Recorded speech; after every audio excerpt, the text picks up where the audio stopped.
Y aquí estamos de vuelta. Ya se le damos la bienvenida formal a nuestra primera invitada, Fanny Márquez. Bienvenida a socializar. Gracias, ¿Cómo te señora. sientes? Todo bien, muy bien. Me siento muy bien de estar aquí. Gracias por la Tú sabes invitación. que me Gracias. motivó porque casi siempre uno hay entrevistas pues, a los doctores, los especialistas Sí. en X rama, en X especialidad. Pero cuando yo oí que tú eras internista especializada en medicina crítica, que tiene que ver con esto de cuidado intensivo, digo, pero casi uno no habla de eso. A veces uno no lleva, y esas son cosas que es bueno saberlas.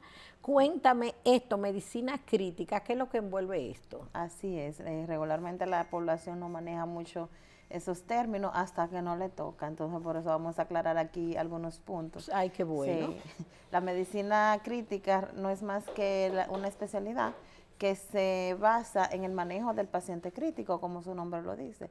Esta especialidad, por lo menos en nuestro país, no es muy vieja, no tiene, o sea, más de 10 años aproximadamente, porque hace como en los 90, por ahí, 83, 84, se abrió una residencia y solamente salieron como 3 o 4 y después cerraron esa residencia y se abrió ahora, en De estos nuevo. tiempos, exacto. Entonces, una unidad de cuidados intensivos no es más que una unidad especializada que está dotada de monitorización de última tecnología que nos permite al equipo médico una visualización del estado del paciente, pero más que una visualización nos permite medicación e intervención oportuna a un grupo determinado de pacientes, o sea, al paciente crítico, que sería bueno entonces definir para que la gente sepa qué es un Un paciente paciente crítico. crítico, perfecto. Exacto. Entonces un paciente crítico no es más que aquel paciente que tiene comprometido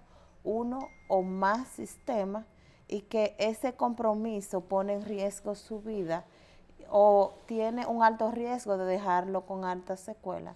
Entonces estamos en lo cierto, nosotros los que somos normales, que no tenemos esas especialidades ni conocemos pues a fondo este procedimiento, que ahí se llevan las personas que están, como el nombre lo dice, ya en un estado crítico o en un estado desahuciado. No, No. no, porque, Ah, o sea, o hay, alguien que tiene que tener un medicamento constante y es sí, mejor hay supervisarlo por un ahí. punto importante en la definición que dice que un paciente crítico, que esa condición sea reversible. El paciente que tenga una condición que no sea reversible no es un paciente candidato para entrar a la unidad de Ajá, o cuidados sea, pero intensivos. eso cambia la versión y Cambia la la versión. percepción que uno tenía, que los que están en observación, en estos cuidados intensivos, entonces aquel que puede ser recuperable. Recuperable, exactamente. Hay pacientes, por ejemplo, hay una clasificación del paciente crítico que es por prioridad 1, 2 y 3. Entonces, en el paciente ya de la prioridad 3 es ese paciente que tiene 2 o más sistemas afectados y que es el paciente que requiere tanto monitorización como intervención. Y así mismo se cumple, porque también tienen todos los medicamentos que se les suministran a X hora, están más pendientes Está más pendiente. y se le administra. Exacto, por Nadie se ejemplo, descuida, nadie porque a se veces se descuida. descuidan en las salas normales, En la pero sala, en la en la unidad de cuidados intensivos no. no. Por eso, por ejemplo, el de prioridad 1 es ese paciente que aunque no tenga una condición así, o sea, que no esté grave, que la gente entienda, que la gente lo ve normal, pero es un paciente que requiere una medicación estricta en las primeras por lo menos 24 48 horas. Y que si no manejamos ese paciente, entonces ese paciente sí se puede complicar. Por ejemplo, esos pacientes con un infarto, que hay gente que tiene un infarto, pero la gente dice, ah, pero yo lo veo normal hablando, él está hablando y comiendo y normal, pero tiene un infarto. Entonces, una persona que requiere una monitorización. ¿Por qué, ahora que hablas de infarto, por qué hay personas que lo internan en esa sala de intensivo? Con eso, que le ha dado un infarto, pero le dan 2 y 3 y a veces hasta se muere.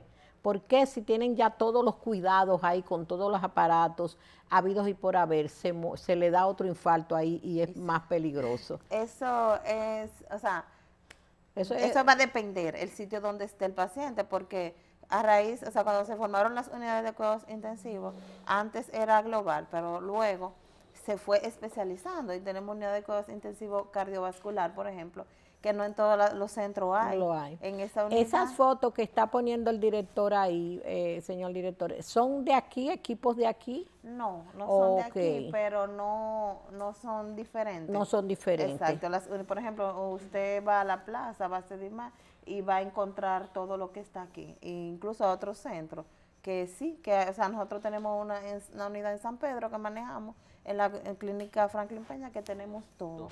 Porque una unidad, uno se cree, es una necesidad y es una exigencia. Últimamente ya el ministerio le está exigiendo en todos los centros, porque todo centro que tenga cirugía, que maneje X número de pacientes, que tenga X número de camas y que maneje ginecología, requiere una unidad de cuidados intensivos. Y ustedes como médicos en esa área también pueden exigir algún equipo que le falte a esa sala, que ustedes sepan que es necesario mantenerlo. Exacto. Pienso yo, porque Sí, ya que así ustedes se con la hace. especialidad saben que si falta algún equipo, cómo debe ser una sala de cuidados intensivos. Sí, así regularmente se hace así, porque si no está completo, entonces ya existe lo que es la habilitación de la unidad de cuidados intensivos, hay una supervisión del ministerio, y si esa unidad no está completa, la habilitación no se hace y la unidad no puede funcionar. Como médico internista, tú ves a los pacientes de una forma general.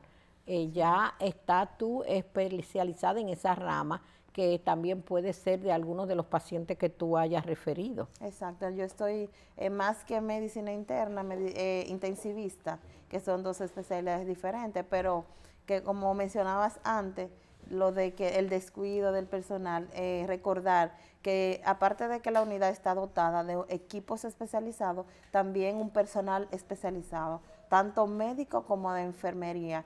Y, o sea, puede manejar la unidad de cuidados intensivos, personal médico que tenga un entrenamiento en el área. No necesariamente debe ser un intensivista, pero el requerimiento mínimo son 3 años de entrenamiento manejando pacientes críticos. Puede haber emergenciólogos, puede haber anestesiólogos, pueden haber cardiólogos, neumólogos, pero debe de tener el entrenamiento en cuidados intensivos. Ahí, ¿dónde está tú ubicada? ¿Dónde trabajas tú? Nosotros ¿En qué clínica? estamos en la clínica de medicina familiar Dr. Franklin Peña, en el Centro Médico Divina Misericordia aquí en Santo Domingo, y estoy en el Hospital Rodolfo de la Cruz Lora para servirles también. Qué bueno. Sí, en todas como encargada de unidad, que cualquier cosa que necesite. Esperemos no llegar, porque es el sitio que uno no exacto. quiere llegar, porque hay otros que sí sabemos que tenemos que llegar, aunque los veamos, pero nadie quiere estar en cuidados intensivos, porque es que uno, y tú has traído una gran noticia, uno piensa que el que mandan a cuidados intensivos es porque ya no tiene remedio, pero tú acabas de decirme que lo mandan a intensivos cuando ven que lo que ese paciente, con lo que ese paciente llegó, es porque puede ser recuperado. Exacto, incluso si tenemos un paciente, pero hay que estar claro, por ejemplo, hay pacientes que tienen, por ejemplo, un cáncer, pero ese paciente se está tratando su cáncer, pero el paciente tiene una neumonía, porque hay gente que se confunde, porque tenga un cáncer no significa que el paciente que no le va a dar otros virus. Y yo creo que son más vulnerables, usted como intensivista debe saberlo, que yo creo que las personas que tienen alguna condición de enfermedad, pues catastrófica como es el cáncer, están más vulnerables a adquirir un virus. Más vulnerables. Entonces, si hay, por ejemplo, un paciente con un cáncer que se está tratando y que su condición actual no tiene que ver nada con el cáncer, es un paciente que se puede admitir porque es recuperable, porque incluso el cáncer, si se controla, se trata, es recuperable, no es como antes. Que tiene el cáncer, ya un paciente terminal, hay que saber diferenciar. O sea, si va a UCI es porque debe ser recuperable. Oyéndote hablar y viéndote lo joven que eres, entonces tú eres una especialidad que también una especialidad que te puede haber ocasionado como enfrentarte, porque es enfrentarte con la muerte, con muchísimas personas que están al borde de la muerte. ¿Cómo eso ha afectado tu vida en algo o ya tú estás acostumbrada a lidiar con esos tipos de cosas? No se acostumbra, o sea, es mucho estrés. Realmente se maneja mucho estrés en la unidad de cuidados intensivos, porque el paciente es el paciente que entra, es el paciente que en cualquier momento puede hacer una eventualidad, y para eso, por eso se llama intensivo, porque uno tiene que estar pendiente 24/7. Y eso es cuestión de vocación también, porque ven acá tan joven y ya tú ves la muerte, el dolor reflejado en unas personas, en tantas personas, porque ¿cuántas camas de intensivo tiene donde trabajas? Donde trabajo, 5. 5. ¿Y cuánto personal atienden esas 5 para que estén pendientes y no se pase ningún medicamento? Regularmente la distribución que hacemos es, hay un médico de turno porque hay 5 camas y hay por cada 2 pacientes tenemos una enfermera y un auxiliar para evitar los errores. ¿Eso no te ha puesto insensible ante el dolor humano? No, yo creo que es más sensible porque, o sea, aunque uno no se afecta igual, porque ya tú te acostumbras, al principio uno se afecta más y hay pacientes que te marcan más que otros. Ay, sí. Sí, pero uno más como que se pone, usa mucho la empatía, se pone en lugar de la persona y sobre todo de los familiares, que son más difíciles que manejar que el paciente. Sí. Sí, porque el familiar está desesperado, el paciente está mal, y el paciente lo que quiere es que tú lo mejores, pero entonces el familiar está desesperado, por ejemplo, que lo quieren ver, que no entienden, que hay que tratar de explicarle lo más claro posible, es la condición del paciente. Es una tarea fuerte y a veces si pasa el desenlace que nadie espera, ustedes también tienen que salir a decírselo y a veces es un momentito que nadie quiere verse, aunque ustedes estén ya, esa sea su especialidad. Sí, es difícil. Es difícil salir de ahí, de esa sala, a decirle al paciente que ya, o sea que es un trabajo muy difícil el que tú enfrentas, cualquiera no lo ve así. Y sobre todo como usted mencionaba al principio, que decía, el que va para intensivo se va a morir. Entonces es tan difícil decirle que vamos a entrar el paciente en la unidad de cuidados intensivos. Es muy difícil porque a veces que la gente está bien, mire, vamos a entrar su familiar y la gente se pone mal. Justo, o sea, no te deja ni siquiera explicar, hay que explicarle, no, permiso, mire, lo vamos a entrar porque realmente se beneficia por lo menos 24, 48 horas de monitorización y es para que no se complique, porque, o sea, ¿cuál es el objetivo de la unidad?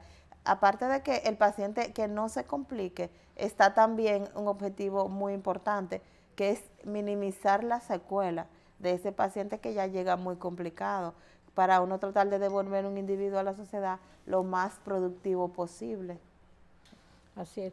Tu esposo es también doctor, así comparten una conversación cuando llegan a la casa de cómo te fue a ti, qué paciente pudiste o viste que la mejoría, y es una conversación, se hace una conversación interesante entre la convivencia de 2 médicos en una casa. Sí, yo creo que sí, sobre todo que él es nefrólogo y hay un apoyo y una consulta, por así decirlo.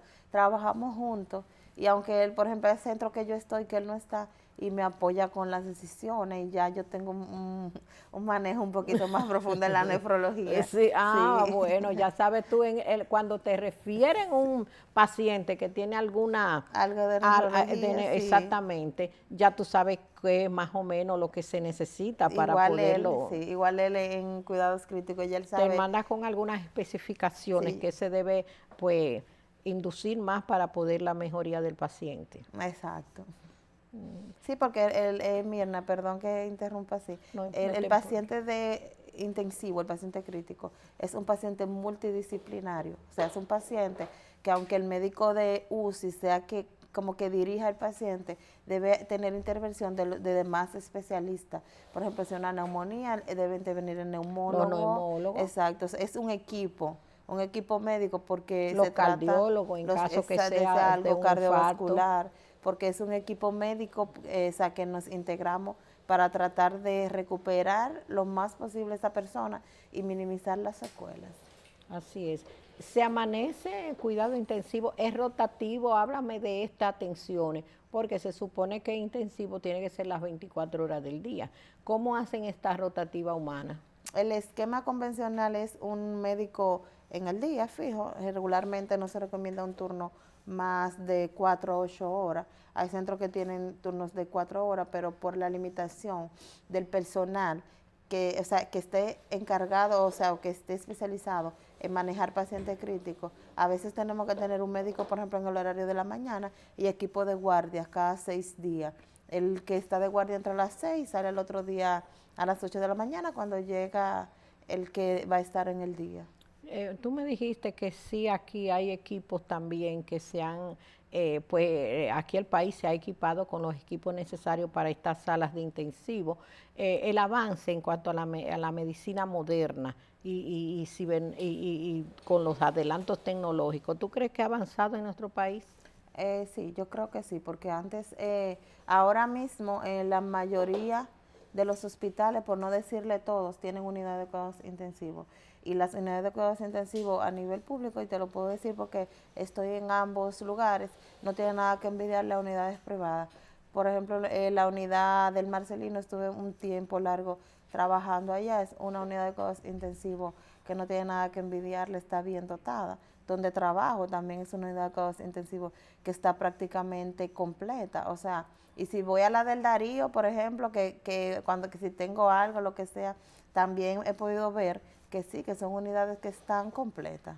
Si te lo pregunto porque sobre ti recae pues el mandar a un paciente a compartir otra vez a la sociedad, sacarlo porque después que va a intensivo no va a volver a internarse, se interna ya, pero para darle de alta en una sala normal. Y siempre es porque ya cuando un doctor refiere a un paciente es para que ya se acabe de curar ahí o se pueda devolver sano a su casa.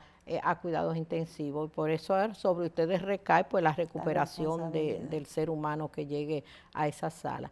Si te quedó decir algo que no hemos tocado aquí, que tú puedas decir. Bueno, decir es recordar que recordemos que cuando hablamos de admitir un paciente a la unidad de cuidados intensivos, no se va a morir, no es que porque se va a morir como yo pensaba. Exacto, ya el que se va a morir, le damos la información a los familiares que sean conformes, y el familiar regularmente, si le damos información, acepta. O sea, que cuando tenga la necesidad de admitirse a una unidad de cuidados intensivos, simplemente lo vean como un soporte más para preservar la vida. Gracias por estar aquí, por traernos esas informaciones que yo pienso que son muy interesantes para todos los que nos siguen y las personas cuando tienen un paciente en cuidados intensivos. Ya ustedes saben que los familiares son peores de atender que el paciente. Gracias, Fanny, por estar aquí. Gracias, Mirna, a ti por la invitación. Y aquí a la orden para que me traiga siempre estas noticias, que es interesante compartirlas. Nos vamos a un espacio comercial, no se vayan porque retornamos con ese gran actor Franklin Soto, no se vayan.